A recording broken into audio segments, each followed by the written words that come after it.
us trapped in melancholy with the wood ones, a holly suggestions that obliterate to camouflage the folly. Attempted mental robbery, executed softly. The poppers see this mockery and walk the talk with me. Put the hands up to touch the Akasha, cause you know deep down there's something bigger than your wallet.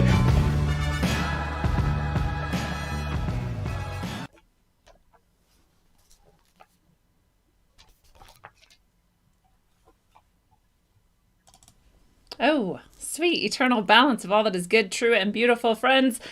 Welcome to a Rogueways random episode. I'm going to talk to you guys tonight about tarot and my journey through it. And it's a pretty crazy story. So I'm going to just give a disclaimer here that if you're easily, scared or upset by things that are possibly paranormal or whatever and spiritual in nature, then this is not the episode for you. But if you're interested in that, then that's what's going to happen tonight. I was asked to share that story, and so I am happy to do that anytime somebody asks for it. So I'm going to get started on that in a second. And before that, I want to remind everybody that there's a couple ways that you can support me on Rogueways here. If you feel like you've gotten value out of the show, then it is very appreciated to give some value back.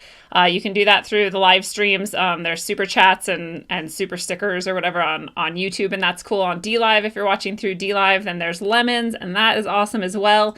And there's a couple more ways. And so, I can't share my screen with you through this. Damn. Whatever. I'll just tell you. The podcast, Rogueways, is on any podcast app. You can also just find it on SoundCloud because that's where it is hosted now that my website got all fucked up. So soundcloud.com/ it's really annoying with the addresses, so I'm not going to tell you. Just search for Rogueways and you'll find it. Same with your podcast app. If you're looking to listen and not watch, then you can find it there.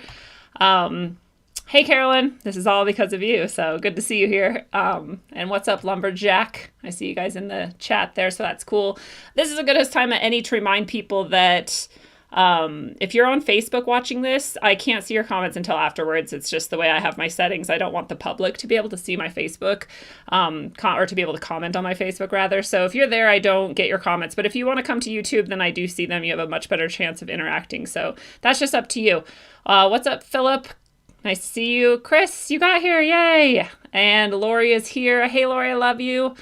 It's awesome to see you guys here. So you can also support me through Subscribestar. That's my favorite way because I get to share even more content with you. I do a monthly tarot reading about the month coming up and all the different avenues of life, love, social life, economics, just health and wellness and everything comes up in that tarot reading. So you can access those there. My novel, Sine Curve of Aeons, is there for audiobook. If you're somebody who wants to access that through audio because it's way easier than reading, then that's how you can access that. I used to have the settings a little different depending on what tier you were at. You didn't get certain things, and now you basically get everything at every tier except the $1 tier. The $1 tier is awesome for people who just want to throw some love my way but can't necessarily afford a higher amount, and I appreciate that just as much. It's every little bit helps and makes me feel like this is a valuable thing that I'm sharing with you guys. And so that's on subscribestar.com/rogue-ways. And you can go to my site, rogueways.org. It's a beautiful site, if I do say so myself. There's a bunch of free stuff there for you, a bunch of writing that I like to share. You can order any of my books through there. You can also order them through Amazon, so that's another way to do it. Search for Corey Sharman is my pen name. And you can also get a tarot reading from me on my site, and that's by donating to paypal.me/Corey Sharman. Oh my God. Lumberjack just shared a really amazing donation. I'm astounded. That's real as far as I can tell. That's crazy. Thank you so much. I don't even know how to respond to that at all. That's amazing. Lumberjack, if you would like a tarot reading, that's more than enough to get one. So hit me up through my site or through email at CoreySharman@gmail.com if you would like that, because that's very generous of you. I appreciate it very much. But yeah, you can get a tarot reading from my site. I like to offer those to anybody who is seeking I would love to offer them for free, but it does take a lot of time. It's not just the time that I spend with you, which if a 10-card reading is normally going to be about an hour, but it's also time that I prepare ahead and time that I summarize and kind of draw things to a close afterwards too. So it's about 3 hours of my time. So I've had someone ask me, like, why do I charge so much? And that's why I don't think it's that much for that much of my time for you. And I think it's very worth it. And you'll see through this show just how worth it could be to you. So if you're on the fence, then that is something you might be interested in. And you can also hit up the Rogueways Gear shop on my site, and you can buy cool things like this mug, Rogueways Gear, and shirts and all kinds of stuff. So that's fun as well. So that's the business side of things. Thank you guys for supporting me in those ways. It really does mean the world to me. I love doing this. I love sharing my time with you and being able to interview really cool people and have amazing conversations. And I just really appreciate the love that I get back. So thank you so much. Now, I'm just going to say what's up to Phoebe. Phoebe, thank you. Austin, what's up? Nice to see you here. Again, thank you, Lumberjack. I'm just like astounded. I don't even know what to say. It's amazing. So I wanted to share with you guys something of a hero's journey, which we all go through in our lives. And if you're familiar with that cycle, you can think of it as like a formula that people use to tell stories. But beyond that, I mean, the reason why it's a formula that people use to tell stories is because it matches how life goes. In life, we tend to, start out from a place where everything's just kind of maybe not stable, but you've been used to it for some time the way your life is. And then something will happen that will sort of like start you on a quest and you'll head down that path. And then on that quest, you realize there's all kinds of help along the way that you find, new friends, new ideas, new resources. And then there's always a point in time where you are faced with something, I guess, adversarial, right? And it could be in the form of so many things. And it could be big and huge and terrifying. It could be tiny, but still very adversarial in your life or your way of viewing the world or whatever it is. And you have to confront it in some way. And before that, there's almost always a point in time where you believe that you can't and that there's no way that you could change or go through this. But then you always come to the point where you do eventually face that thing. And you always come to the point where you overcome that thing in some way. Even if it doesn't really feel like it, even if it doesn't feel like you won, you usually have transformed something in some way. You come out the other side, you come out from the underworld, you come back to the real world, you've brought something back with you, right? Going through this, these trials and tribulations has changed you in some way, or you've literally got a new skill, or a new way of looking at the world, or whatever it is, you bring it back with you, and then you return back to where you started, right? And this is going back to the status quo. And when you're back where you started, you now have this new thing that you can share with people and with yourself, and that has changed things. So you're back where you started, but it's different, right? And then it happens all over again. And this is how life goes. If you think of any period of time in your life where you faced some sort of difficulty and overcome it, that is what happened to you, right? In some way. And people get hung up on like the order that people put the hero's journey in and like the types of things that are supposed to happen. You really don't have to get that caught up in it. If you even go look for the hero's journey in like a visual, you'll see like 12 different versions of it, but they're all similar in what I just explained to you. And so the story I'm about to tell you about myself mimics this profoundly. And it's a very interesting story. And there's a lot of shit in here that people might not believe or whatever. And somebody may use this video at some point to be like, wow, that bitch is crazy. And I'm fine with that. Like, that's life, So take it or leave it. And hopefully it is a helpful story for you to hear in some way. But anyways, let me check real quick again to see who is here. What's up, Bohemio? Nice to see you. Kevin. Hi, Kevin. Welcome back. It's nice to see some of the same people again and again. I love that very much. So, oh my God. Lumberjack, you're tripping me out. All right. I made a sacred vow to myself and everyone that if I start making money from this or get more than I need, that I'm going to give it back to the community in some way and eyes open and whatnot. So, that's just you don't have to believe me or not. And people in eyes open will know it's true, but I'm just very grateful. Thank you very much. I Yes, that's amazing. I'm very, very flattered and very, very happy that I can provide something that people appreciate so much. It really, really means a lot to me. And I have tarot readings and books for you if you would like it. It's yours. So, yeah, thank you. So, here's the crazy story. This all starts when I was, I don't even know. I'm going to just say 14 because that feels right. Somewhere around there at least. I wasn't driving yet. And I went to some sort of a slumber party. And the people who were there were like not really necessarily my friends. They were actually my sister's friends. She's a couple years older than me. And, but I kind of knew them and whatever. And so I'm hanging out with my sister and her friends at this random house. For some reason, there's no parents there. I don't know. This is just what my life is like. So, wow, I'm still overwhelmed in gratitude and shocked that Lumberjack has given me such great gifts, but trying to focus on the story as well. So, all right, so I'm 14. I'm at a slumber party. This girl who's, she's a bit much. She was a bit unstable, like crazy eyes sort of girl and kind of wild and eccentric and she's a cool girl though. She wasn't like bad or anything. And anyway, and we were all kind of druggies, by the way. If you don't know this about me, I was a very heavy drug user for most of my youth, starting pretty young, younger than you want to know. I started drinking when I was literally 9 years old, with my friend who now watches this channel. She knows who she is. I won't out you, girl. But, and then I started doing heavier drugs when I was about 12 and 13. I was using crystal meth and coke and all sorts of things. So this is somewhere in that time period, which is why it's like a tiny bit hazy in my mind. But so, we were not high, though. This was not a night where we were all partying. In fact, now that I'm thinking about this, all of these people were from AA. So I had apparently in this moment been in like I went through spurts where I wanted to be sober and practice 12-stepping and whatever. And it didn't ever last very long. I never even got my 30-day coin. But we were sober this night because they were all in AA. So I'm remembering this now. So this girl, she pulls out a bunch of candles and lights them, turns off all the lights and pulls out a tarot deck.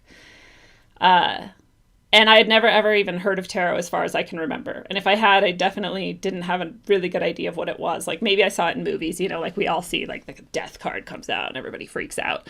So that was kind of like the most I would have had of an idea of what it even was.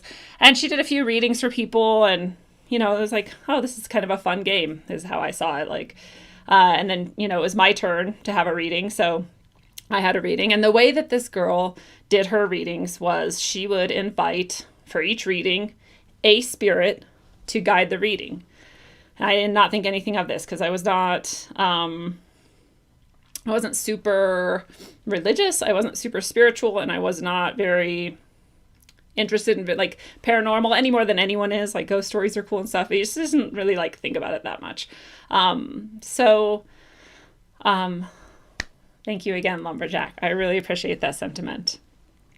And that you see that truth in me means a lot to me too, not just the money.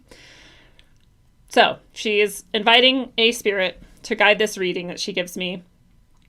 And, it was a much cooler party trick than Bloody Mary. It's true because it's real because you're doing this tarot reading. So she gives me this reading. She's clearly been doing readings for a long time. Like she's very familiar with the cards and like the meanings of them.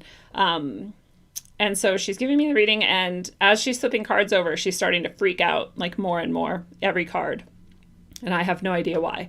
And she's trying to explain to me, like, Major Arcana is this part of the deck that's, like, more powerful or whatever, and all my cards are Major Arcana. And she's on, like, the 4th card. She's like, why the fuck are all these cards Major Arcana? This is crazy. It's not even possible. This is a 10-card reading. And we get to the 10th card, and it's also a Major Arcana. So if you are familiar with tarot at all, you know that there's the Minor Arcana is what it's called, and it's about 52 cards. It is 52 cards. And it's kind of like a deck of cards. It's modeled after a deck of cards. So you've got your suit card or your, suit cards and your, whatever they're called, number cards. I don't know. Ace through king, right? Of the 4 suits. And it's just the same. And then there's the Major Arcana. And it is 21 more cards. And they are more powerful. They're kind of like the super archetypal basis of like every element of life, whether you're looking at it like physically, mentally, socially, or spiritually. It's like these 21 elements of life. And that's the most, I'll explain it right now. So 21 versus 52, there's less major arcana cards. There's less chance they're going to come up. There's almost no chance that you're going to get all 10 cards major arcana. You choose them randomly after you like shuffle and mix the deck up. So she's like freaking out, like heavily losing her shit. And like some weird shit kind of happened later that night too that was also weird. But I did not think about it. Also, just so you know, every single card was also reversed. So if you're familiar with tarot, when a card is reversed, it's not necessarily bad. It's not necessarily like the opposite meaning. It's just there's something like blockage. There's some blockage there. There's like a twisting of the meaning. And it can be sort of opposite and it can be negative. But definitely when every single card is reversed, I've never had a reading in my entire life that was every card reversed, except mine that I got from her that night. Ever. I've never had that. I've given hundreds of readings, if not... yeah, hundreds at least. And she had never seen it. So it was very strange. It was really weird. It was weird for me because I didn't even know much about it. And I just knew that she was freaking out and it was like sort of scaring me. And I just wanted to go like smoke cigarettes and whatever, listen to music or something, you know? So there's step one for you. I'm going to say what's up to Trey Clark. Nice to see you, Trey. And anybody else up in here? All right, it's good to see you guys all here. I know there's some more people watching who don't say what's up, so what's up to you guys too? All right, so that night came and went. I became very interested in tarot because I was like, well, that was fun, you know, and like people like were excited about it and it was weird. And I'll just point out too, whatever the meaning of those cards was, it made like too much sense to me. And so I kind of saw my first glimpse of how tarot can be very strangely accurate of things that were not necessarily obvious to people. And so it did seem like it had some sort of like power and that allure was strong. So what's up, Gregory May? Nice to see you here.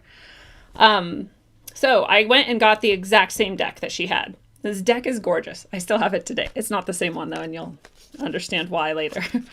But I'll just show you some of the cards and how amazing they are. This is the Handel Tarot deck. Here we have Kali.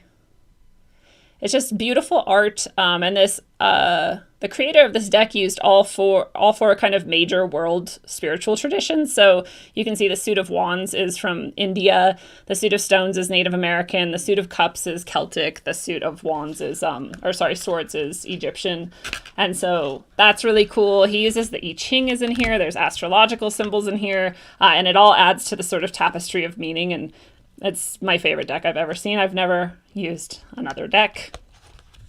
I have used like 2 other decks when I was a teenager that were kind of quick in and out of my life. But for the most part, this is the only deck I've ever used. And it's a gorgeous deck. It's awesome, full of meaning. So I bought this deck and I started kind of practicing giving my own readings to other people and to myself. I used the same method she used because that was the only method I had ever seen. This was before the internet. You can't just go, research like how to do these things. You can't watch like videos of it. Excuse me. And so that was all I had to go off of. And so I mimicked her. And so when I would do a reading, I would invite in a spirit to guide the reading. Again, like I was not superstitious. I was not very especially spiritual at this point, and I did not think anything of that. I had a sort of Christian background. I went to church when I was young and that was sort of around, but it was not like my family was especially religious. It was just sort of something we did. And actually most of them didn't. Me and my mom kind of went and, so I knew about it, but it wasn't anything strong in my life. So I started giving readings. It was instantly clear to me that it was crazy all the time. Every time I have ever given a person a reading, they're sometimes like brought to tears, and always very shocked at how accurate the reading is and how much the reading seems to know about them and their situation. Often things that people didn't even recognize themselves about themselves or the situation, often stuff that they had never told anyone. And so I started getting this sort of reputation, as someone who could do like really cool readings or whatever. And so people started like sort of like knowing that, and people would ask me like, oh, can I have a reading? And I'd be like at a party and we'd like do a tarot reading. And so it's kind of weird, like it's not a normal experience, I think, for most teenagers, especially ones that are doing like a lot of drugs and whatever, and like are not especially spiritual and don't come from these traditions. It just sort of like came into my life, and I loved doing it though, because it often would have a profound effect on people in a positive way. By the way, Jason Gay made me this Logic shirt for the event this summer, so pretty cool. Those might become available to you soon if you're going to the event, and we'll probably have some there for you as well. So that's pretty cool. That's why I was wearing it, so I could show you guys, and I forgot. All right, so gaining a reputation as a tarot reader. And again, I'm probably like 16 now. I'll fast forward a couple years through random tarot readings, it's hilarious actually, because like me and my friend used to get super high on crystal meth and then just like sit around doing tarot readings. Like it was retarded. Yeah. I guess it's something to do when you're really high. So, and I do them when I was sober too, but whatever. It wasn't as fun. So I'm doing tarot readings, blah, blah, blah. I did not relate these two things, but I'll just tell you now that I also had started having sleep paralysis. And it worried me. It was scary, and again, there's no internet. There's no one you can just you can mention it to people, but people are just like, well, you're a crazy girl and you fucking do tarot readings and drugs, so you're probably fucked up, like, so I didn't understand it at all. I just knew that I would wake up in the middle of the night and be, scared and stuck in my body, but without being able to move my body. And that was it. It was really weird. So I went to, with my sister, to some random woman's house in this tiny town that I lived in. And she had a sweat lodge, and she wanted to do like a women's sweat. And this is women aren't necessarily welcome in the sweat tradition. Modern times, women are more welcome in more sweat traditions, but traditionally sweat lodges were for men. And so for a woman to have a sweat lodge and do a women's sweat lodges, it was kind of a big deal. It was an even bigger deal that we were invited. Some of the sort of elders in my community who were women and who worked with us, especially us troubled youth, they, wanted to give us something to, I guess, like tie us back into some sort of like a tradition or community or emotional like response to life instead of like a drugged out fleeing one. So it was cool, and I was invited, and again, I had no really like spiritual background, and I had no idea what a sweat lodge was or what a sweat was, and it was weird for me because like people were going to get naked, and I was like 15 or 16 or whatever, and just like not really down with that. Like most teenagers aren't, and not in our culture at least. And so it was weird. But it was hella cool. It was really cool. I responded to it at some level that was pretty deep, like I could feel there was something in it that just fit for me. And so it was cool. And I actually ended up talking to one of the ladies there during the intervals between rounds of the sweat and telling her that I had been having this sleep paralysis thing. And she said, then this was the first inkling I had that there might be some spiritual aspect to it. Cause she said, you just want to make sure that like you are strong in yourself when this happens, because, it's just, you never know what else might be sort of trying to like mess with you at that time, and you're vulnerable at that time. And so she suggested that I develop a mantra. And I had never heard of a mantra before, and I had no idea why I would need one, but she just, said like, just think of something like positive that you can just say over and over in your head when this is happening, just to remind yourself that you're safe and good and loved and blah, blah, blah. And so I decided I was going to have this mantra. I don't remember what it was, but it was just something like, I'm safe and good and happy. I'm safe and good and happy, or something like that, So when it would start happening, I would start just having this mantra and just trying to be calm and just like, wait it out and whatever. And so that was my first sweat lodge experience, and my first sort of encounter with, I guess, this possibly spiritual side of these things that were happening in my life.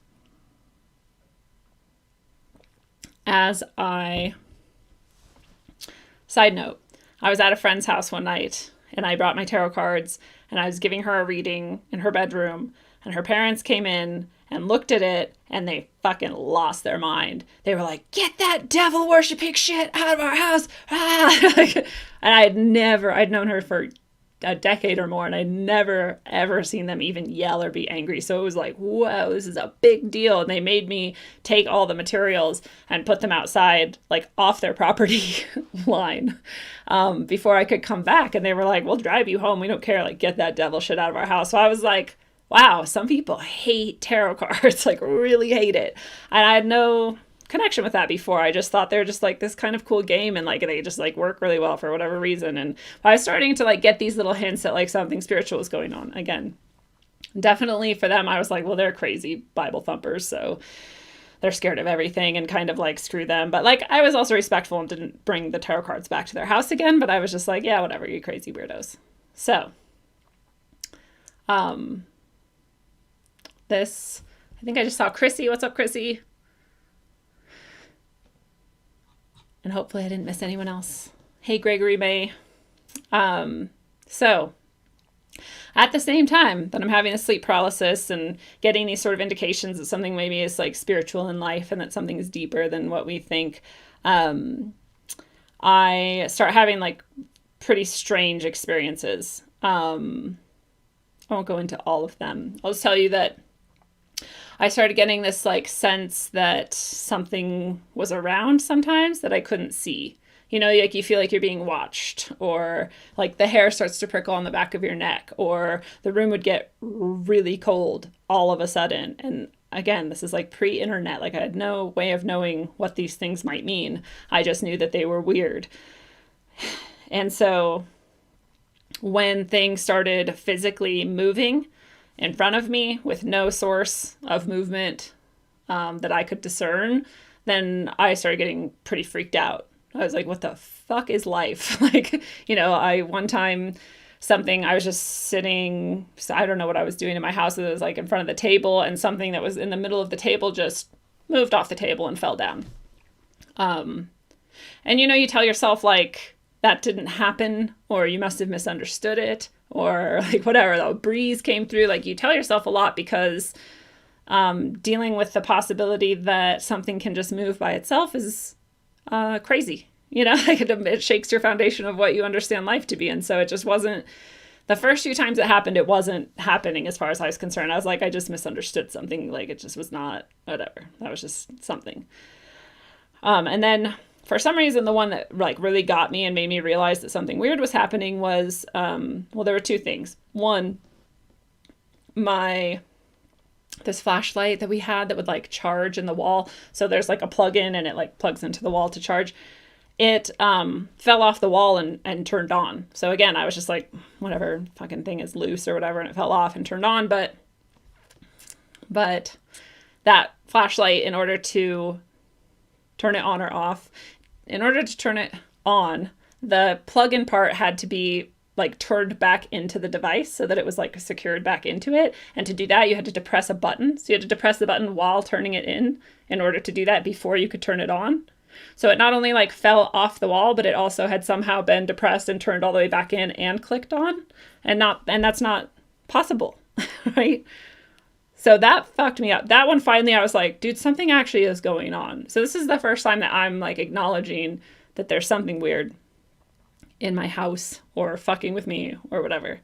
Didn't know what it was. I didn't have that sort of Christian like fear behind it because that wasn't my background. But I was very curious and pretty unsettled. Like either way, whether you have that fear programming, it's something you've never encountered. It's something you don't know and understand. And so it's scary at some level. So it was scary. And that time I actually like ran out of my house and got in my car. So I'm driving now, I guess. And like ran away from the house. I was like, what the fuck? And like, you know, it's not something you really want to like tell people. Because again, you're like, am I fucking crazy? Or like, what the fuck? Hey, Mateo, what's up? I don't know if you're talking to me, but I like you too. So shit's getting weird. The other one that got to me was that I had this dog, beautiful soul, like my best friend in the world, just like I mean, like, you probably have had a dog similar to this. They're just like, everything is just like love to them. They're just like the happiest, good dog. Like, they love everyone and everyone loves them. And yeah, I've literally had never heard him growl or be angry or upset. He'd be like whining and whatever, but like nothing like violent my whole life. And at this point, I'd had him for at least 10 years. And so we were chilling. Maybe the internet existed now, because I was at the computer, but who knows who I was playing solitaire or whatever. I don't remember. Even if the internet existed, it was like still like dial up and very, like, I didn't know how to use it very well, probably. So I'm doing whatever at the computer. I get that feeling like something's watching me. I hear like thump or something, weird, some sort of weird sound in the house. I'm there alone. And then it gets really, really cold. And this is after the shit had like moved around in the flashlight thing and whatever. And my dog Ranger gets up and he starts walking towards where I feel a really negative feeling coming from, like really negative. like if you were in the room with a serial killer, so like it felt bad, not because I was like scared or had ideas of what it might be, but because whatever it was, I think was bad. So he gets up from his like sleeping spot and starts walking towards it, and he's growling. So like this scares me more than the flashlight thing, because I've never heard him growl before. And I'm feeling that bad from that area of the house as well. So I'm like, get nervous thinking about it, because it was terrifying. It was scary. He didn't like it and I didn't like it. And so I took him and got out of the house again and ran away. So I'm like, I have no idea what this is. And again, like, you just kind of like always rationalize it. No matter where it goes, you're just like, this is not what's actually happening, and it must be this, and I must be misunderstanding, and like he must have growled because I was upset or whatever. All these things you can tell yourself and explain away whatever you want. But it was still pretty weird, pretty scary and pretty weird. I still didn't have anyone that I could really talk to about it, or I didn't feel like I could, both because I didn't want them to think I was crazy, and I kind of like don't want to freak other people out and whatever. Sorry, I'm giving you goosebumps. I did do the disclaimer at the beginning. So now my dog's in on it too, but he's on my side. So very shortly after that incident, I don't think it was that night, but it was like within a few days or so, I have another sleep paralysis event. But at this point, I've been having them for years, just like forever. So I was like, I'm not even scared anymore. Like now I just do my mantra and I just wait for it to end, and then it's like over. But this time it was like lasting like a long ass time. And then I kind of realized, maybe for the first time that time, I think it was the first time that I realized that I actually was awake, that like I could hear the TV in the other room or whatever. I could like tell what life was going on around me, and that this was like that you're actually awake, But then I also had the realization that like I could see, not through my eyes, but through my third eye. I don't know. I could see my room, and I could, if I wanted to, I felt like I could sort of stretch even further and see further than that, but I didn't want to, because I was still just tripping on like, oh, like I can hear the TV and like I can see my fucking room. Like, what the fuck is this? So this is my first sort of like out of body or like astral projection sort of experience as far as I know. So it's kind of like curious and kind of like, oh, is this what sleep paralysis is all about, or what the fuck? But then I hear my dog like come towards the door, right? I'm like trying to remember like exactly how it went or like what order, so forgive me if I like get it wrong. But I start to hear him coming towards the door or something that makes me aware that I can like tell what's going on outside of my room too, even though I can't like stretch my sight that far or don't feel comfortable doing it or whatever. But then I feel something come into the room. And it's that same exact feeling that was very, very bad, right? And I like feel the room get cold. And I'm like still doing my mantra, because I'm like, don't freak out. Everything's fine. You're safe and you're loved and blah, blah, blah. And that thing seems to sort of respond to how I'm responding to it, right? So whatever it is seems like psychic-ish, which makes sense given the other things that happen. And then I think like, it's like I asked myself in my head, like, what the fuck is this thing that like has been in my house apparently, moves shit around, feels horrible, that my dog hates. And then I realized also at this time, as I'm wondering, what the fuck is this thing? My dog is at my door, not just like to be at my door, but I think that he could tell that this thing was coming into my room. And he was like, you know, aware of that, maybe trying to protect me or whatever. And as soon as I wonder, like, what the fuck is this thing? It's like the weirdest shit in my mind's eye. It sort of is like a nebulous black cloud, but then it becomes like this, like, tiny little girl shape. It's like glowing gold, but behind the glow gold is still that blackness. It's like its aura was black no matter what shape it took. So in my head, I'm still trying to figure out what the fuck. You know, I don't like assume that it's bad or good. I just know that I don't feel that great about it. But I also think like maybe it's a ghost. Like maybe it's a ghost of a little girl. Okay, at this point, my dog is starting to like scratch at my door, which he never would do. And he's starting to whine. So I'm like, why is he upset or concerned about this? Yes, exactly. Trust your dog. Your dog is more perceptive than most humans you know. And if my dog is freaking out about it, like it's probably not a good thing. My other clue that it's not a good thing is it's black aura. People don't have black auras unless they're like demon infested, fucking, they're far gone outside their body and something else is in it. When people have fucked up auras that are not demonic, it's like muddy or brown or gray or like kind of like blotchy or weird or whatever. It's not black. When it's black, like some dark ass shit is going on. So that thing had a pure black aura, no other colors. So it's not good, but I don't know auras yet. I didn't even know I could see auras at this time. I didn't know what an aura was. I just know looking back at it that that's what I was seeing. So this thing, when it like apparently hears me, because it's apparently psychic, and it apparently hears me sort of think like, oh, maybe it's a little girl ghost. Maybe this little girl ghost is like lost and she's just been in my house because she's like, doesn't know how to get to fucking heaven or whatever exists after life, you know, like, and she just like needs some sort of help or something. Like, this is actually really sad, this little girl. And like, I could like feel it. It's like, it's almost like I could feel it like laughing at me or something. But right then, like some voice that is not my own, that I had not heard before this moment, like came into my mind and it said, that's what it wants you to think. Thank God for that voice. Whatever that is, whoever that is. I'd say, I know this is a scary story. I'm sorry. So, I mean, I think that voice is my spirit guide, whatever you want to call that. My angel, whatever.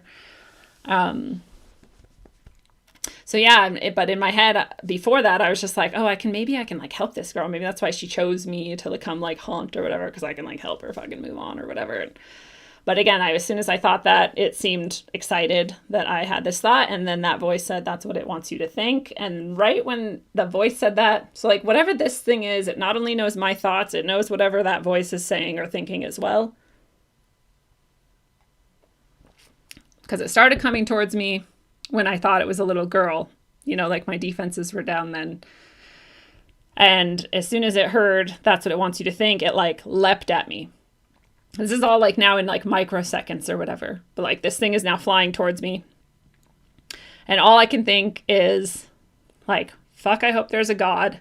And God, if you exist, like help me right now. And I promise that exactly at that moment that I had that thought of asking God for help, some sort of like a barrier appeared over me and that thing, and it was like a split fucking second before it was gonna like hit me, and I don't know what it would have done. I have no idea. I don't want to know.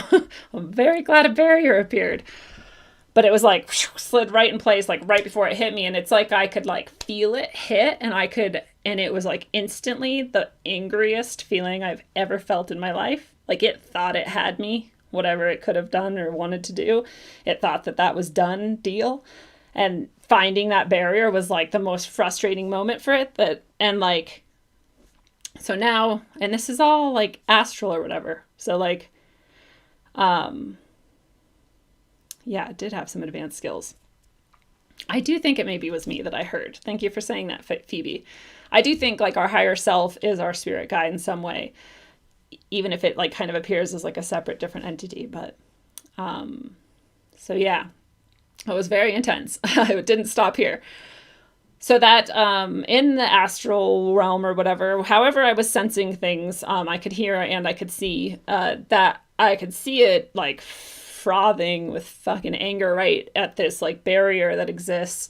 But now I'm kind of closing my eyes because I don't want to see what the fuck, because it's insane shit that I couldn't even make up in my head if I tried. But the sound was weird. Like the sound was like everything bad you've ever heard at once. It was like scraping metal and grinding, crunching, like breaking like rock and glass and like brass, like percussive dissonance and fucking screaming people. Like every sound that's bad in the world was like in my head. And I was just like saying my mantra over and over, like really, really fast, just like, it's gonna end soon, it's gonna end soon, it's gonna end soon. And it finally did. And I like leapt out of my bed and ripped open my door, and my dog like bursts in and he's like licking and jumping on me. And it's like, he's fucking freaking out and I'm freaking out. And it's like late in the middle of the night. And I'm like 16 or whatever, but I like run into my mom's bedroom and climb into the bed with her. And I'm just like shaking, and she worked a lot. So she didn't wake up, except to just kind of be like, okay, weirdo, like you're in my bed now, whatever. And I was just like, I had a bad dream, like, or whatever. And I could not go to sleep. And I mean, when I closed my eyes, it was again, it's like that thing was still there. And apparently like projecting imagery into my head, because the shit that I was seeing in my head was literally beyond any movie, any horror shit I've ever seen. Like it was fucked up, and it like, I could not get it out of my head and I couldn't stop it. So even if it didn't like get me or whatever I was trying to do when the barrier fucking appeared, it still could have an effect on me that was really fucking strong. So something in there, you know, like came to like a next level, because before this it was just like around and sort of like bad feeling and like poking things and moving things, like poltergeist sort of shit. But now it was like, you know, my head had these images and fucking, it was creepy. So I didn't really sleep. So let's go back to the point where you remember that I would like do crystal meth and other drugs at this time. So, you know, sometimes I'd do acid for like 3 days in a row and crystal meth at the same, and smoke weed and probably drink and like smoke cigarettes the whole time. And like my friends and even my teachers were like used to seeing me in this state, you know? So like in a state of sort of dishealth and disease or whatever, and no sleep and just whatever the fuck. So when I showed up at school the next morning, because I went to school the next morning, like every single person I saw was like, oh my God, Lindsay, are you okay? What happened? And I was like, what the fuck, dude? Because it, again, in my head, even then, I was just like, that was a crazy dream. Like that was a fucked up dream. I had some nightmares. Shit was nuts. It's daylight now. Everything's fine. But this is like happening to me. Like by the fifth person at school that came up to me and was like, what the fuck is wrong with you? Are you okay? And I'm not crying or anything. It's like something in my face or my aura is like screaming to them on some level, whether it's subconscious or not, that like shit was not okay with me. So I like, that fucked with me more than the shit that happened the night before. Because then I was like, this is some sort of confirmation that something actually happened. You know, you guys are all like, what the fuck does this have to do with tarot? But so it was like some, you know, I couldn't ignore it. Like something was wrong and something had happened. So then now I'm freaking out, because now I'm like, well, shit, like that was real then. And that thing is fucking terrifying. And I don't know what the fuck to do about this thing. And I remembered that like God helped, right? Which I was not like a God person. I was not religious. But that had worked to some level, right? But I was like anxious and fucking freaking out and realizing that it was real. And there was one person, one group of set of people that I could think of that would believe me and possibly know how to help me. And this is that girl's parents who had freaked out that I had the tarot cards, because they like fucking believed. Like they knew that like demons were real and God was real and all this shit was real. And like So I'm like, well, fucking, I don't have anybody else who I would even like tell this story to that would not just be like, okay, psycho, like you're fucking nuts, go off and deal with it on your own. And I was like desperate because now I'm like, everyone can even like see it in my fucking face or something. So I called them, pre-cell phone. So I probably went to like the dial-up or the fucking whatever, and called them. And luckily they were home. And I just said, you know, something really bad is happening to me and I need your help. Can I come over? And they were like, of course. They're just the best, most helpful, beautiful people ever.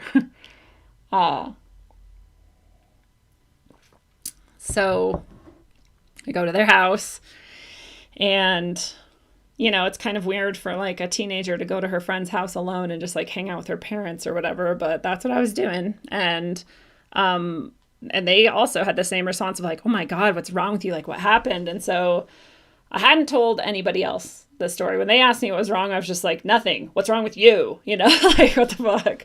But to them, I was like, okay, here's what the fuck is happening to me.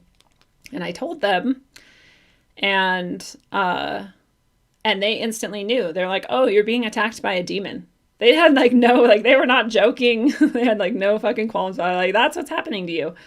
I was like, what the fuck? Like, demons are real? Like, what the fuck? And they're like, you use tarot cards. You invited it into your house and into your space and into a connection with you. And I was like, no, I didn't. And they're like, you did, even if you didn't mean to, because tarot cards are a portal and demons know how to access that portal and connect to you. And then I thought about like, actually, I did. I actually like would say it every time I would invite this, which I don't do anymore. I would invite it into the reading. So then I was like, holy fuck, I did invite something in. And whatever you want to call it. They called it a demon. You can call it whatever you want. It's a thing. Have any name you want. You call it a jinn. You can call it a spirit. You can call it a fucking anything you want. It doesn't matter to me. It's still the same thing, whatever name it has, right? You could call it a pencil and it would have the same effect. Thank you, Oswald. I haven't done crystal meth in many, decades? I'm going to say decades. I think that's true.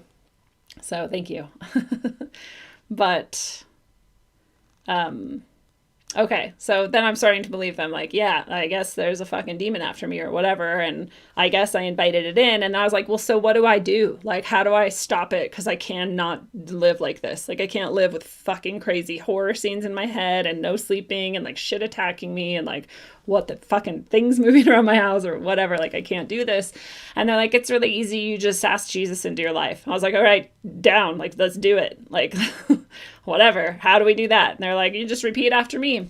And they said the prayer of, you know, asking Jesus into your life, which I think is literally just as simple as saying like, Jesus, will you come into my like body and life and soul or something like that. I don't even remember exactly. But what I do remember is that exactly when I said the prayer, like a fucking liquid light like filled me and I was not anxious anymore.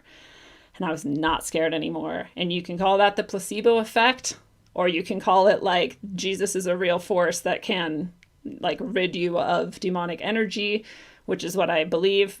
Whether you think it's Christian or not, I don't even care. Like that doesn't even matter to me. I just know that that force, that archetype, that energetic signature in the world, that morphogenetic field, whatever you want to call it, it fucking works. So I instantly went from like the roughest and worst and darkest I had ever felt to this like light, like filling my being. And I was like, this is magic. This is real. And that just happened. And everything's fine now. And then they informed me like, everything's not fine now. Because now, like, the way they kind of explained it is like, now, like, demons know you and they know where you are and they know you're shiny and that you're open at some level or that you're at least not very well protected or whatever. And that specific one that attacked you, it's not going to just like disappear, unfortunately. Like I was now fine as like a soul and a body, but that thing was not gone. So the next step was them teaching me how to rid my house and life of a demon and have a boundary there that the demon cannot cross. Again, sorry if you don't like the word demon or the idea of Jesus or Christianity. It really is not necessary that you like buy into that ideology to understand the principles involved, because I think the principles are more important than the words you use. So they taught me that And this is the same principles that are used in every other tradition I've learned since. I've got a little bit of some Hindu practices I've learned. I've got a lot of Native American practices that I've learned, and they all operate on this same principle. So this seems like a universal truth.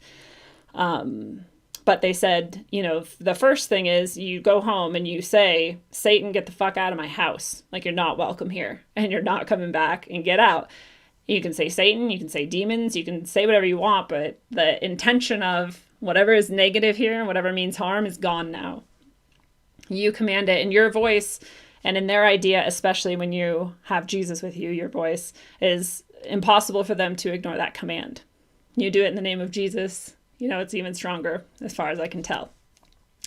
So you go home and you say that to them, and then you have a void now. Now the space is empty, and a void or a vacuum loves to be filled with the next energy waiting to come in. So if you don't then fill it with something as a placeholder or whatever you want to think of it, then that shit can come right back in.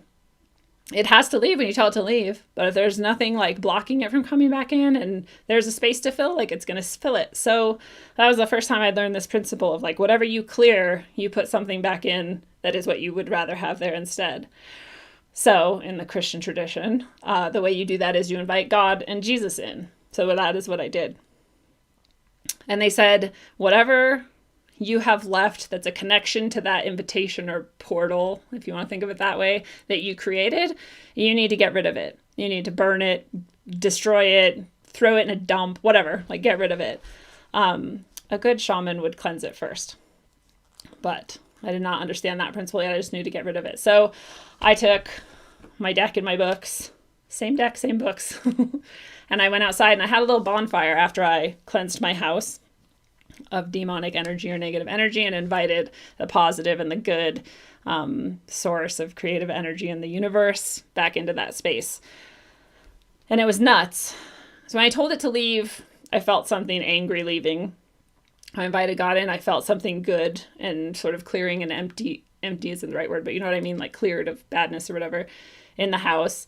My dog seemed to respond to it again, so I had some sort of validation. But when I went outside, when I burned these books, it was like the whole neighborhood was just like the same windless day it had been. But my property, all the trees on it, while I was burning this book and these tarot cards, just were like shaking by, like, there was like sticks flying at me and shit. Like, I had to like block shit from hitting me. Like, it was pissed that I was closing its portal, and this entity that I had unintentionally connected myself to is clearly pretty powerful.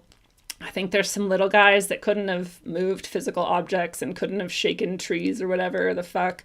So I think this one was like kind of a big deal. Yeah, I like the Lord's Prayer too, Christy. I heard something about the Lord's Prayer that had to do with the pentagram, and I didn't really understand that, and that was kind of fascinating, and now I want to know more about it. Because again, I think all of these things are like principles. I think they're, natural laws almost or whatever. And I think it like goes across different traditions. And I don't think there's just one way of interacting with it. I think there's a million ways of interacting with it. And so again, like, you can use the word demon and Jesus and God and whatever. And that's just a label. But it's the essence or the energy of it that's real. And it doesn't matter what you call it. So yeah, so I burned that shit, and the trees were shaking, and the thing was pissed and angry. But that thing could not come back to that space, and that thing could no longer connect to me as a person. So that felt like that was all now done and over, and I was like never going to touch tarot again. I was like, that shit's evil. Those people were right. Like, when they came in and saw that in their house and freaked the fuck out, they were right. That shit is crazy. I thought anyone who did it, like, I wanted to like warn everyone, like, don't fucking do tarot, like, some shit will come in. And I'm gonna say that to you right now, that's true. Don't just like start doing tarot. Definitely don't ever invite a fucking spirit to do anything with you or for you. Ever. I'll just leave it at that. You may actually be able to do it in a positive way, but you don't need to, so just don't. Yeah, and then I would have thought that was the end. But that's not the end. So, wow, I've already been going for an hour. I can just like talk. This story is fucking crazy and long. We'll just see how far I get, and if we need to, we'll do another episode someday. But All right, so where am I here?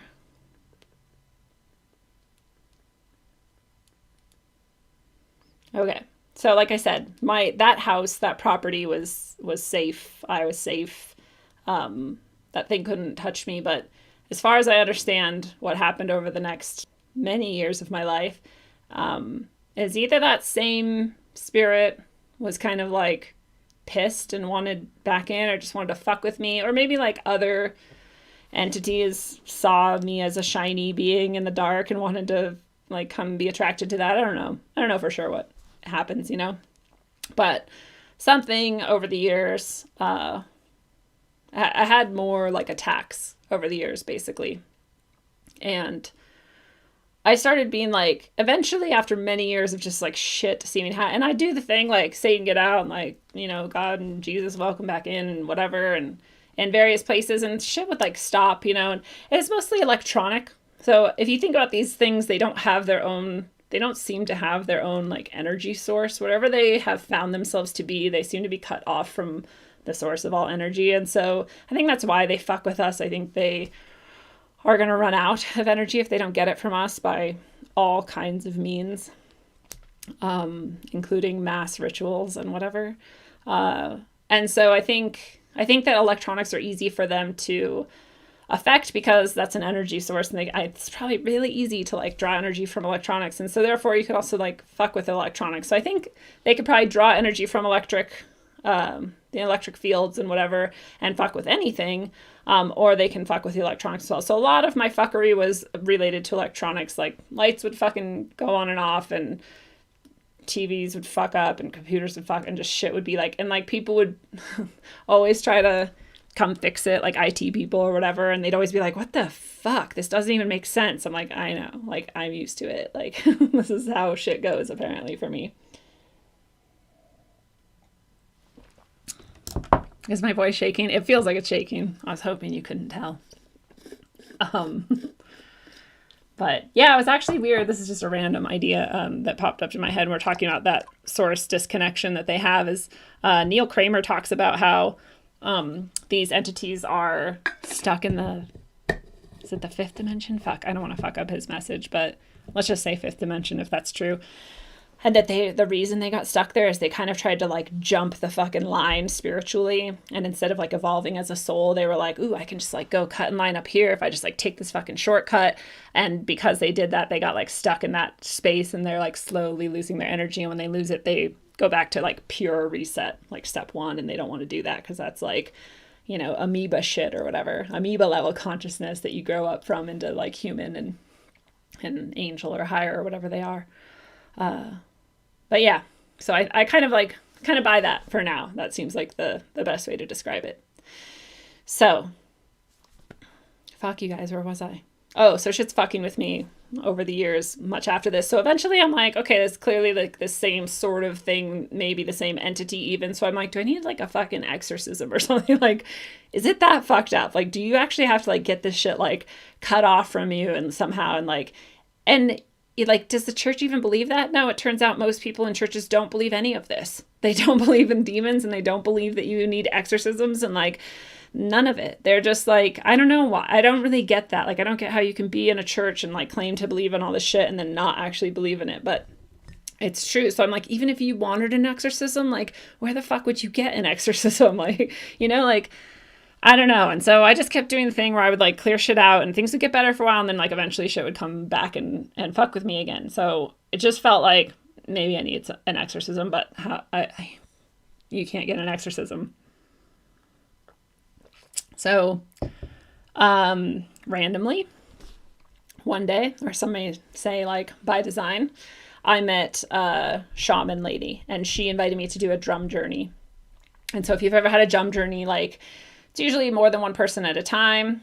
I think I saw Sasha. What's up, Sasha? Am I right? Am I wrong? Was I just tripping? Sasha's in here somewhere. So I went to this drum journey. If you've done it, it's like usually a bunch of people, not a bunch, some people in a room, and the shaman will like, have their drum, and they'll have like made their circle of protection, which is very similar to the Christian tradition. And that rhythm will kind of get you into the state of mind you're in like a deeper level, and they guide you through like a visualization usually, and there's various different ones. So you can have all kinds of different drum journeys. So doing a drum journey, first time ever. Again, I'd had like the Sweat Lodge experience way back when, but I didn't have like so much experience with Native American tradition other than that. And we were always told we were Native. My dad looks very Native. 23andMe, which my brother did, unfortunately, says that we're more like sort of Japanese and Northern European, like, I forget what they're called. There's like a sort of very Native American looking darker people up on the northern rim of Europe as well. And we're more that, I guess, than Native American. But anyway, so I was always told, so I always felt like I had some connection with it, but wasn't raised in that culture at all and didn't have much to do with it, but just kind of felt a connection with it. And so doing this drum journey, and it's pretty trippy. I have a pretty fucking trip. That this is its whole own story that I shouldn't tell now, and this will end up being like a 10-hour thing. But suffice it to say, it was like pretty dark, and I was like, dude, fuck, why do people do drum journeys? Like, this is not easy or fun at all. And when I come out of it, and I don't know if this is always the practice, but at this drum journey, it was like, hey, we were all pretty close in the group. We all knew each other really well. So maybe that's part of why, or maybe this happens every time. I don't know. But they're like, let's like share our drum journey. Let's share our experience. And I was just like pretty uncomfortable with what mine had even been like. So I was like, I don't want to go first. So like I made everybody else go first, which sucked because by the time I got to mine, I realized like everyone else's was pretty fluffy and light and good, and like that was not mine. So then I was super self-conscious. I was like, dude, what the fuck is wrong with me? Like, why was mine all fucked up? And the shaman was like, yeah, I saw that darkness come in and sit on you while you were in it. And I was like, well, what the fuck can darkness come in and sit on me? And you're fucking like, you're the shaman, like, what the fuck? I was like kind of pissed. And she was like, you need a soul retrieval. I was like, what is a soul retrieval? And she explained it. In my head, I was like, oh, dude, this is my exorcism. Like, I've been like manifesting this or something. So I was like, fuck yeah, let's do this soul retrieval. And that's its own fucking whole crazy story too. So, what's the short version of the soul retrieval? The short version is, here's the other thing you should just know about me. When the drum journey is happening, I'm like, this is probably bullshit. Whatever, I'll just try it. And then it happens, and it's like this crazy fucking thing. And I'm like, weird, that was weird. Same with the soul retrieval. I was like, well, I've been like kind of thinking maybe I need an exorcism or whatever. And like, maybe this is it. And so I'll try it and see. But like, it's probably bullshit. Like, most people are full of shit. So it's probably going to be this case as well. No, it wasn't. It was fucking crazy. It was wild. Shit that doesn't seem explainable happened. And things that, like, I had never really told anybody, she, like, knew by doing the soul retrieval. I mean, it was pretty weird. It was a pretty weird experience. So she was a pretty legit lady, I've realized. And it was definitely a legit ceremony. And after that, I still get fucked with. I still get shit. My understanding now is like, because things did change after that. Like, I have a lot more integrity in my being or whatever, in my consciousness and my heart and my way of moving through the world, and sort of my own power spiritually. And so it definitely like reintegrated some shit that had been disconnected. And, I was able to make even stronger boundaries that were even harder for these motherfuckers to cross and fuck with me. But shit still does try to fuck with me now. It's just a lot easier to, like, it just cast away. They're just fucking little nothings. Even the really powerful ones are like, they can just suck it. You're way more powerful than they're ever going to be. And that's part of why they like to fuck with us as well. And my understanding is that they're super jealous, that they have nothing on us. They can play like a really good game, and like really freak you out, obviously, in various ways, but like they got shit. They ain't nothing. So yeah, it was great to get to that point where I like stepped into that understanding and power, and the lights just flickered. And thank you, Phoebe. It's a wild ride. Every time I tell it, it still fucks with me. It's still hard to believe, but But thanks for listening along with me, and hopefully you find some value here and maybe some tools that you can use too. Tool number one being, that you have more power than any of them are ever going to have, for sure, no matter what. And if you want to, you can always call on Jesus and God, and they're like, bam, shit's done. They can't even hope to cross that. So even if you lacked faith in yourself, that force can work for you too. And you don't need it. You don't have to use that one. You can use whatever you'd like. But, so I guess after this point is when I realized somehow with, sorry, Phoebe, or Carolyn. I keep forgetting that you are Carolyn, not Phoebe. I guess I realized somewhere in this area where I also was then developing other skills and abilities and understandings on a spiritual level, I realized that tarot cards are a tool, and like any tool, they can be used well and they can be used badly, and they can be used for creative good, and they can be used for destructive bad. And especially they are a portal. This is a doorway that you can use to allow in deeper insight and communication from your higher self or the other side, or however you want to think about that. That is what it's for.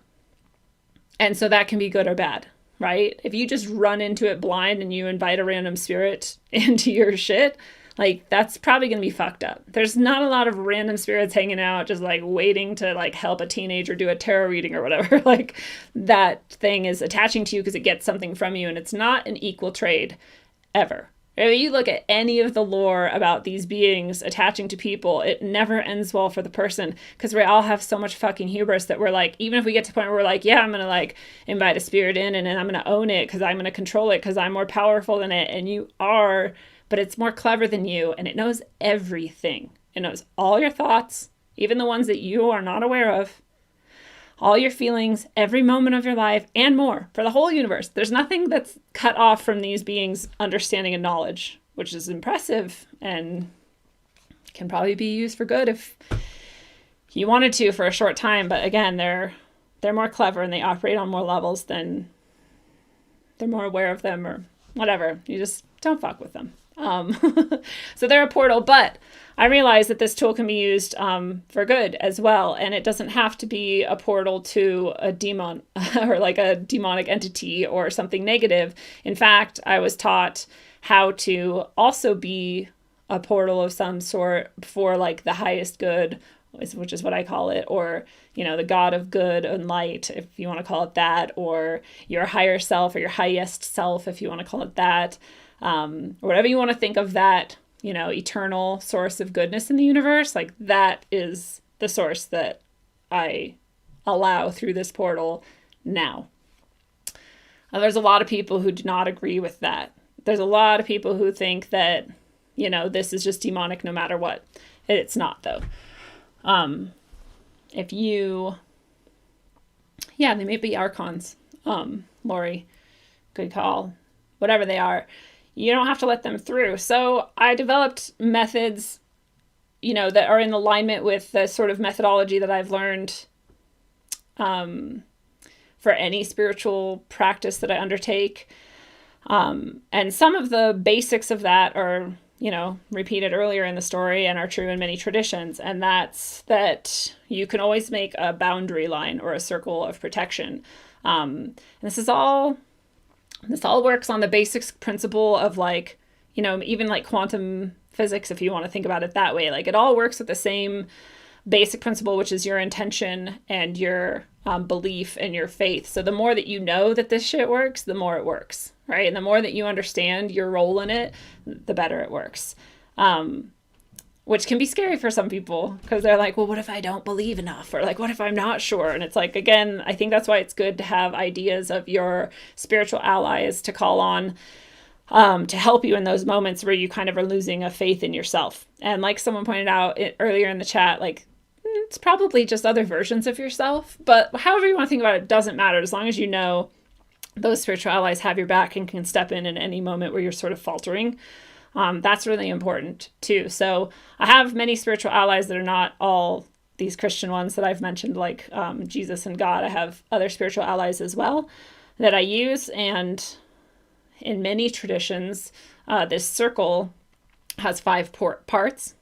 This is sort of like a pentagram. Pentagrams aren't evil, and neither is the number 5. And so the basic parts would be that you have a north side to the circle, an east side to the circle, a south side to the circle, a west side to the circle, and you can place an ally at every point there, and then you bring it back to the center, and you are the center. You're in the center of this circle. I now also represent it physically. I have different objects that I place in a circle, and I literally do my tarot readings now in the middle of that circle physically, as I also have the spiritual circle around me etherically or whatever. So that's one step, is making your circle. And like I said, I invoke my spiritual allies and ask them to be at different points, and I have a process for that. And like I said, I learned this idea that you're like a portal as well. So people ask me sometimes, especially recently, I had this really powerful reading, and the person was kind of shook. It was very emotional throughout the whole process. And at the end of it, they were like, oh my God, like, if I'm this emotional, like, how are you? And I was like, oh, I'm fine. Which I hate, like, I'm sorry that I'm not. Kind of like, I'm like there with the person and the emotion of it, but I'm also like, it's not like touching me at all, because I picture myself as like a hollow, just sort of like channel for whatever highest vision of the highest version of this person's self is coming through to talk to them in that moment. And so it's not really even touching me or a part of me at all. I'm just like there as like the conduit almost. So that's another part for me, is not taking on any of that energy into myself, not taking on any of the person's energy into myself, and really just like not even being connected to it at all, just being present for it and holding the space for it and being the sort of channel for it to come through and manifest in the way that it does. But again, I've set my circles in various different levels of reality, and the only thing that's even allowed through is the like highest version of the highest vision of that person's highest self, or their allies, spiritual allies, which they have agreed on whatever level to allow to like intercede for them. So only the good shit can come through anyway. That doesn't mean the readings are always good. I mean, they're always good. They're always profound. Before, when the shit was demonic and dark, it was fucking profound every time and deep and like on point and fucking with people's heads with how accurate it was.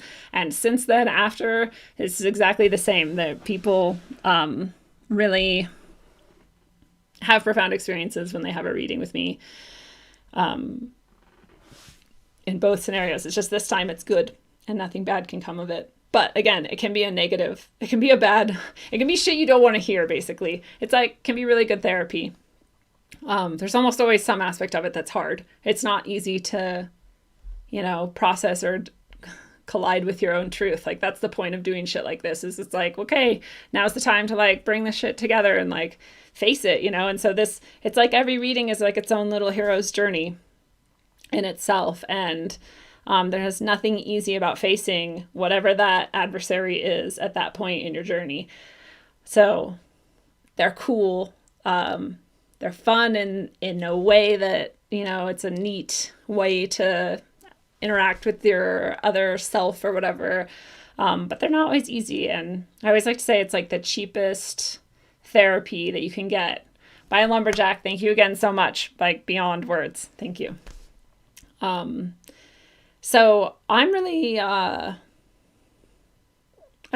grateful that I could go through all that shit, in my own fucking hero's journey, where like literally faced like demonic forces over a long period of time. Like that first sort of fucking epic showdown was not even the end of it. There's been a lot more and a lot more severe even than the story that I told you.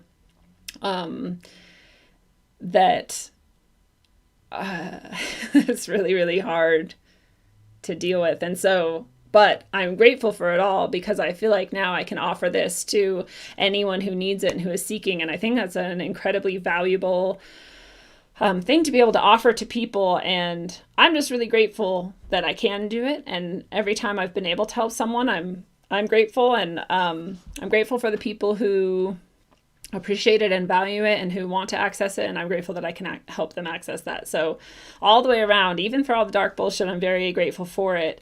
And I think that, you know, like I've used to only do tarot readings for free my whole life, even when I started doing them, you know, the good way again. And it's only recently that I started offering them for money, and I had a lot of confliction about it because I feel like I kind of hate it when shamans or whatever, like, all right, and that service will be like $400, and you're like, what, you have like a price for fucking saving someone's soul or whatever? Like, what?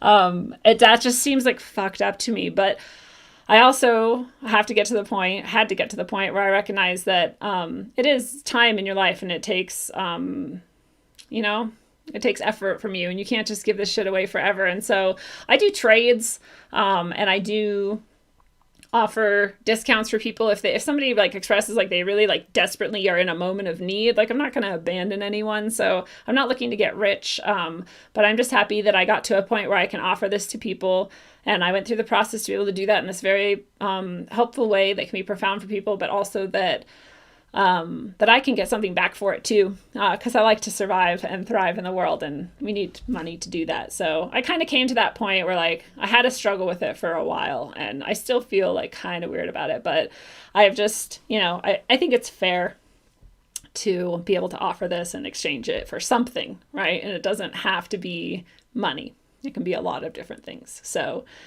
that's where I'm at with that and this eternal gratitude. And, you know, I was called to the journey through this random fucking reading that I got from that crazy girl.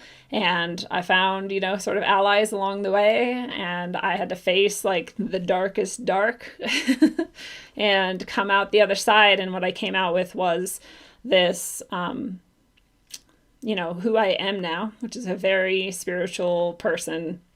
I'm very connected and aware of that level of reality, and someone who can then help other people connect with that too. So that's my hero's journey with tarot that I came out with. And honestly, especially this deck that incorporates all of these different traditions and all of these different mythologies and all these different spiritual beings and entities and the I Ching and all of this stuff that's in here. There's runes in here, and it's just amazing. Like, the depth is amazing. There's not a single experience of life or aspect of life that they wouldn't be able to describe or expose. And the combination of ways in which to do that is endless.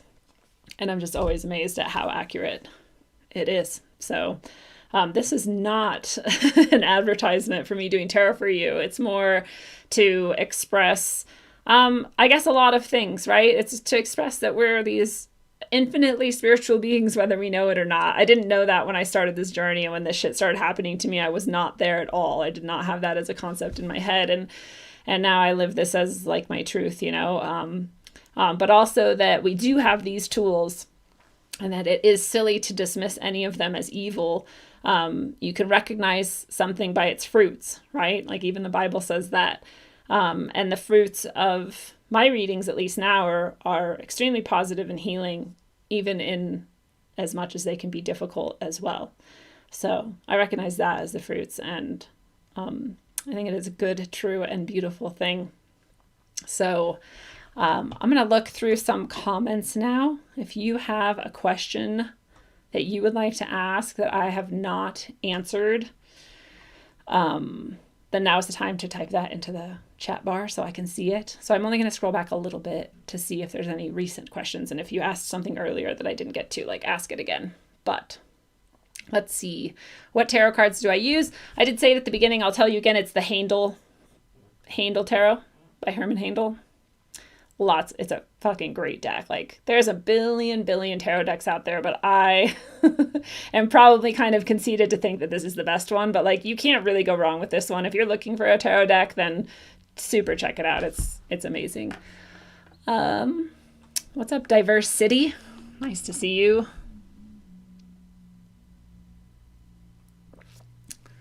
Ouija boards, eek. And I'm sure it's just a tool too. I'm just not there yet. Use it at your own, you know, just be warned or whatever. Any tool, any portal can be a portal for good and for bad. And any deck Lori, your Gaia deck, any deck is going to have it's going to be the same tool. Like, I'm attached to this one and I love it. I have a deep relationship with it, obviously, but like any deck can expose the same truths and the same, tell you the same information that it needs to tell you. Like, I don't think there's a deck that would not work, or whatever you want to say, So, I did have a dog named Ouija. Yes, Brett, it's true. My dad was a funny guy. He was very irreverent. So yeah, we had Ouija. Ouija was an awesome guy. Da-na-na. Oh, I love you very much too, Chris. Thank you. You're amazing. Oh, people in DLive also. Yeah, I see DLive comments in here, but you don't see most people are in YouTube. So like most of the comments I'm responding to are coming from YouTube. So if you're on Facebook or somewhere and you're just like, what the fuck is she talking about? That's where I'm reading people's comments for the most part. My boyfriend's in the other room and he's like, I thought she was talking with spirits. I'm just in here talking to myself. I am already rich. It's true. I don't really need money. I could die at any moment and be like very happy with the life that I've lived. I hope I don't yet, but how long does a tarot reading take? It's very variable because it just depends. But it almost always, for a 10 card reading, it's going to end up somewhere in the 40 to 60 minute zone. So it just depends on some people. It's almost like me and the person sometimes have this like really rapid like connection and we're just like speeding through shit. It's not like I'm trying to speed through it. It's just like that's how fast we're sort of connecting on all the information that's coming out. And other times it's like a little bit harder to like get through not even because of the other person, but just because of like whatever's going on with the reading. It's like a little bit harder to get through to the meaning. And so it takes a little longer. But yeah, it's usually about 45 minutes to an hour. I've never had a 10 card be less than 40 minutes or so. So, and thank you. I'm honored to share my journey. I have this thing that happened to me a little while ago where a different shaman who I also have learned from and practiced with, like got kind of mad at me and she was like, oh, you're like just like throwing out like pieces of your story at people who didn't even like ask for it. And you're just like fucking their head up. Cause like some of this shit is wild and people aren't always ready to encounter life at that level or like think about things in that way. And she's just like, that's rude. Like you're damaging people, like stop it. And I was like, oh fuck. Like I thought I was like opening people's minds or whatever. And she's like, no. And so basically she taught me this rule that I don't share that type of shit unless someone asks. And someone asked, like 4 people asked me to do this episode. So I was like, all right, 4 people. And I did the disclaimer at the beginning. So like I was allowed. Carlos Castaneda. I've heard that name a billion times and I've never read anything by him except I think little blits and blurbs that always resonate with me as true, but I don't have enough knowledge to say anything else about it. Am I at the bottom? Is that all of them? Sweet. So I guess people don't have any other questions for me. Or did I skip some shit? Mm-hmm. Yeah, there was a weird Carlos Castaneda like synchronicity in Eyes not too long ago where like why am I blanking on his name? The Crow House. Max Egan had like read something from Carlos Castaneda and then someone like posted it the next day in Eyes and someone else like just had like a dream about it or something. It was just like this weird series of sort of synchronicities and in that passage that person had posted and that Max had read, it talked about a lot of the same concepts that we've just talked about in this live stream. So that's kind of interesting too, that would come up again right now. But yeah, I guess if there's no more questions, I'll just kind of summarize by saying that you are always protected. You are always more powerful than any being in the other realms would ever be. You have like that spark of creation in you or whatever. And so you're able to create with your words and your mind. And they are not. They are limited in that shit. And this is part of why they're like require an invitation. It's like that vampiric thing, you know, all of these nefarious forces, like they can't just come fuck with you. You have to agree at some level. And that's why you don't invite random spirits in, but you have to be like aware too of the various levels that you are agreeing to something, because sometimes it can be as simple as believing that this could be happening to you. You could like, that could be its own agreement, right? If you're like, oh, well, something could like, just like, don't imagine that shit. Instead, imagine the space where you're protected and this is a barrier that can't be crossed, and that your space is your space, and that you're sovereign over yourself in that space. Because that is where your most powerful truths and self lie. That's where if you exist there all of the time, nothing will ever touch you. So just always remember that. And you know, if you want to fuck with tarot, like you can do it, and it can be a safe thing that you do. You just, again, want to be aware that it's a tool and it's a portal, whether you are aware of it or not, and whether you like it or not, and whether you use it as such or not, it is. And so you want to make it a portal towards the energies that you want in your life, and not the ones that you don't want in your life. And I guess I always get nervous at this point that someone's going to be like, wow, those are like cool experiences, and I want to experience something like that. And I just want to reinforce that, like, no, you don't. You really don't. There's people who may experience something like these attacks or whatever and not really come out very well at the end. And I think we might call those people mentally ill in various ways. It can have very real effects on you, especially mentally and spiritually and emotionally. So you don't want to invite that shit in just like hoping that it turns out well. And I guess that's all I'll really say about that. Instead, invite in the good guys and practice in the ways that reinforce those ideas in your head, and that remind you that you are this all-powerful creature that can bring in love, light, and wellness. And here's a good question. What is my favorite tarot card? It's a pretty random one, and I'll try to find it for you so I can show you, but it's from the Suit of Swords, and in this deck it is the Mother of Swords, which is like the Queen of Swords.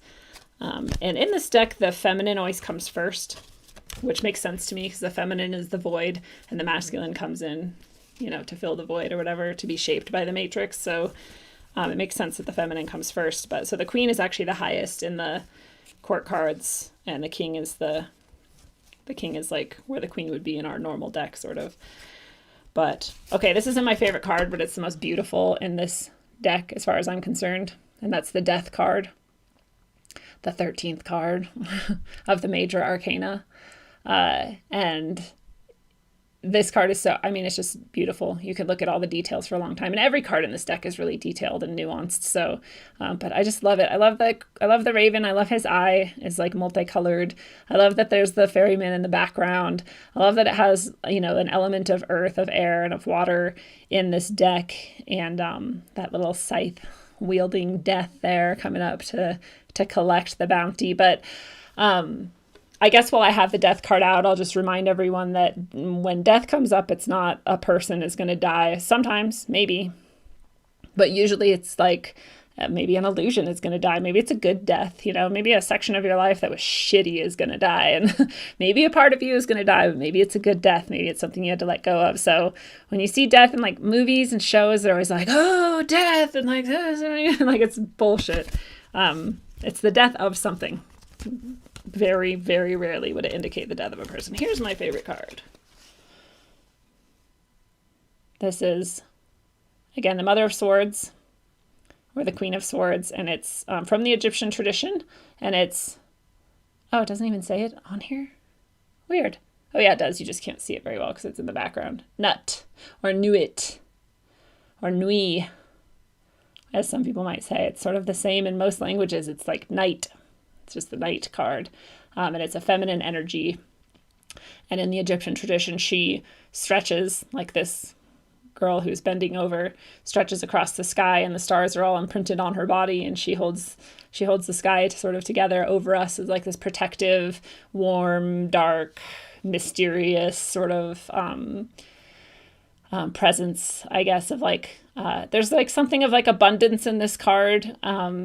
And there's definitely that sort of protective element, but this abundance that's in this card is like only accessible to those who are sort of like comfortable going into that mystery. And it's like she doesn't necessarily like give this abundance to just anyone. It's like she's always kind of mysterious and keeps it to herself unless like unless people are very worthy of it. So I just like that concept. I feel like it's sort of how I operate in my life as well.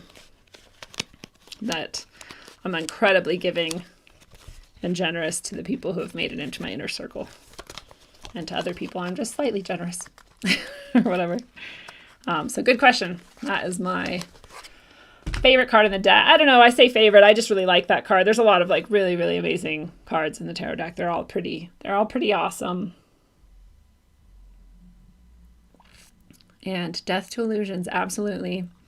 And thank you, everybody, for sticking with me through the journey, the hero's journey through my experience with tarot and really kind of my story of spirituality and how I came to where I'm at. And I hope I've reiterated all of the best messages for you to take away, and none of the fear. As much of some of that shit was, it's not a tarot channel. Necessarily, Mel. It's a channel of many, many different subjects. And if you go to YouTube, you can see all of my videos of very, very many topics. In fact, I think this is the first tarot episode I've ever done. I'm pretty sure that's true.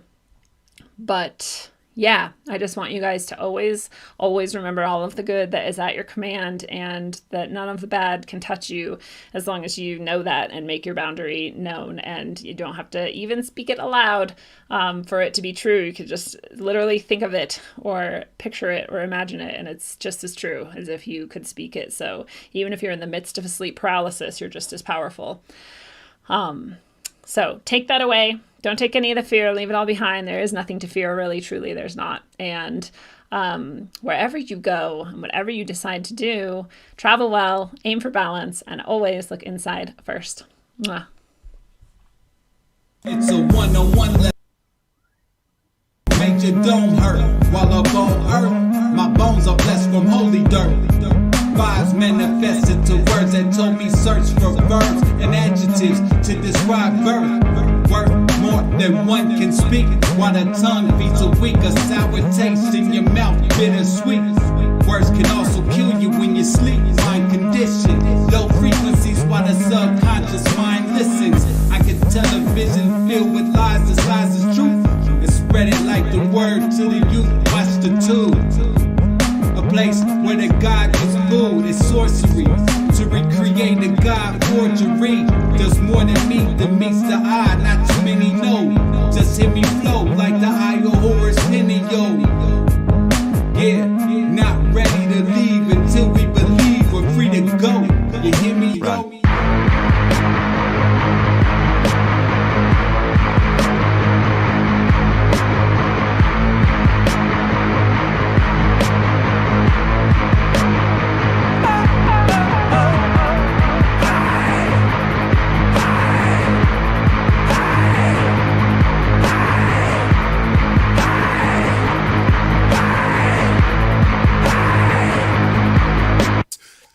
From the ether, the material will eat ya. Stuck on this plane, lanes use jet fuel to greet ya. The dimensional three ain't beating me on top of the fourth. Didn't climb Jacob's ladder to squab with a sword, forged with ink drizzle, branched out. Try quiet your lamps now. Ascension past the matter that they slam out they damn mouths. We ain't on land now, but they over understand. Sacrificing wisdom, hoarding dumber, kosher, wicked hands. Putting faith in worthless worship of the mortals. Artificial portals, mass ingestion of the black goo. Bioengineered morsels, conversing with machine elves. Bypassing maggots, they stuck on Android screens now. I'm scrolling emerald tablets. Moloch living lavish, off the backs of the savage. Them clasped hands at the Sabbath. Smack of energy damage, they done twisted the tongues. With nanotech in the lungs, the awakening's begun. All they really can do is fucking run.